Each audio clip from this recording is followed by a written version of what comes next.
এই সিনেমা যারা বানাইছো কান খুলে শোনো, এই সিনেমা যারা দেখতে আসলো, জোহরের নামাজ গেল, মাগরিবের নামাজ গেল, আসর গেল, এশার নামাজও গেল, ঠিক কিনা?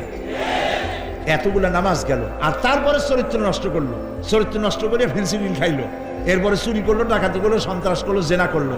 বেটা তুই মর, যে সিনেমা বানাইছো মর, মরে দেখবি কিয়ামত পর্যন্ত এই সিনেমা দেখে যত লোকের চরিত্র নষ্ট হয়েছে সমস্ত পাপ মাথায় নিয়ে কিয়ামত আল্লাহর দরবারে দাঁড়াতে হবে।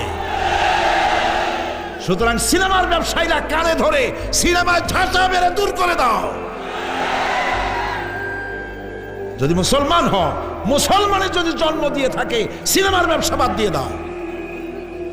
আল্লাহ রহম করুক, বলেন আমি।